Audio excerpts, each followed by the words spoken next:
Shvuah Tov, wishing everybody a beautiful new week. This is a new post in the TFRP group with Avi Tannenbaum, and we have exciting news. This week, TFRP is not only on WhatsApp, but it's also on YouTube. So if you frequent YouTube, make sure to go to YouTube and look up TFRP, Torah for Real People. Subscribe to the channel, and if you find any video that inspired you, you think it has an important, balanced, healthy message, and you want to share it with somebody else, make sure to share it with them. That's the whole purpose, is that we can all grow together. If you ever have any questions, send an email to tfrpgroup@gmail.com, tfrpgroup@gmail.com. So today's post is about bad thoughts. And are bad thoughts bad or good? And that sounds a little bit of a silly question to ask, but because it's Shovavim, we are taking the liberty of talking all about sexual sin and desire and yetzer hara. And we're going to be talking about these topics for the next 8 weeks because they're so important, they're so relevant, and this is the time of year that we're meant to talk about them. Okay, so the Zohar says in Vayikra 16b that the main yetzer hara, or inclination, that people have in this world is for lust. So this is something that's not only about you, it's not only about me, this is something that God created for everyone, that the main yetzer hara in this world, it's not money, and it's not honor, and it's not video games, but it is sexual desire, lust, and those fantasies. And this Zohar is also quoted in Likutei Moharan number 2 and number 130, in case you have that handy and you'd like to look it up. And by the way, we always send out the sources. If you don't get the sources, feel free to request them at tfrpgroup@gmail.com. Okay, so next we have the Zohar in Trumah 163a, which says one of the most amazing things that you'll ever find about bad thoughts. So it all starts out with the Chazal. The Chazal say, B'chal levavcha b'shnei yitzrecha, right? This may be a familiar Chazal to you, but it says in Kriya Shema, you should serve Hashem b'chal levavcha. And that means with all your heart, but there are two bases, there are two letters, base, in that word. And so the Chazal point out, this is talking about you should serve your God also with your good inclination, your yetzer tov, but also with your yetzer hara, you should serve God as well. So somehow, whatever that means, you're supposed to serve God also with your yetzer tov, but also with your yetzer hara. And the Zohar in Trumah 163a is trying to understand what on earth does this mean. And the Zohar says over there that the yetzer hara is very, very good. And they bring a mashal. And this is one of the most fascinating mashal and parables that you're ever going to hear. So pay close attention.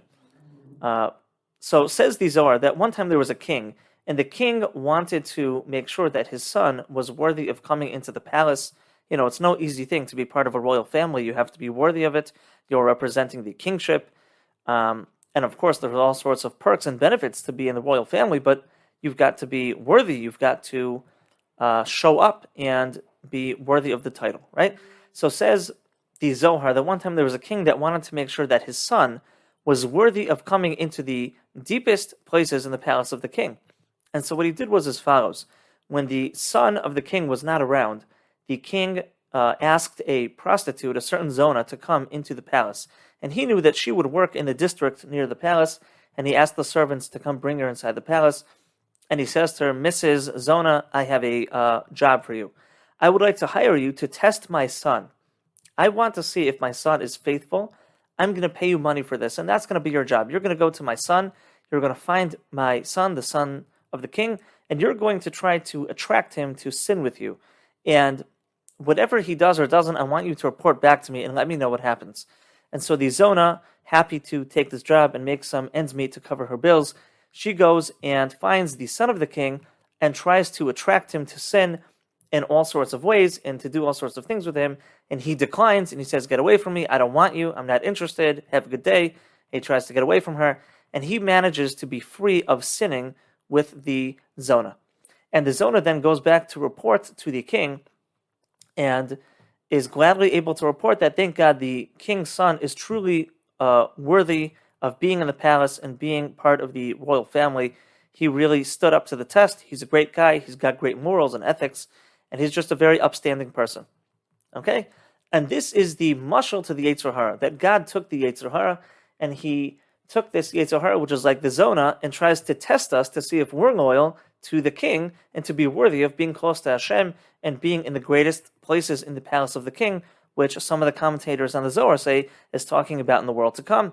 But Anyway, whatever the esoteric meaning of it is, but certainly on a practical level, it means if we want to be close to God and we want to be faithful, so we have to have a way to show that. And so the yetzer hara was created in order for us to demonstrate our loyalty to our ethics and to our morals and to be upstanding spiritual people. And if we didn't have yetzer hara, we wouldn't have a way to really show this. Because when it would be convenient, we would just go and do what we're supposed to, and when it wouldn't be convenient, then we wouldn't. And so this was a system created by God, and God put these desires in us, He put these thoughts in us in order to help us to show our faithfulness and our loyalty to Him. And as a result, we're going to merit very, very great things. And the Zohar continues to say, according to what you're saying, Zohar, that sounds like the yetzer hara is a really, really good thing, and it deserves some credit. And it's something positive. Is that really true? And how could that be? And the Zohar continues and says, absolutely it's true. And because the yetzer hara exists, because bad thoughts exist, and sexual fantasies exist, and temptation exists, and it's so hard, because of that, it gives purpose to the world. It makes it that we have something to strive towards. And so when the next time you have a bad thought, you don't have to feel ashamed, you don't have to feel embarrassed. You have to remember that this was designed by God to make you great and to show your beauty and your greatness and your ability to stand up to that and to pick and choose your ethics and your morals and to be an upstanding person that shows your loyalty to God and to holiness. Okay, so that's the Zohar in Trumah. And I think that's an amazing mashal, and it paints the yetzer hara and bad thoughts in a very positive light. And if you look at the Medrash in Yalkut Shemoni, 247:16, the Medrash there says that without a drive for temptation, nothing worthwhile in this world would even get done. People wouldn't build buildings, people wouldn't get married.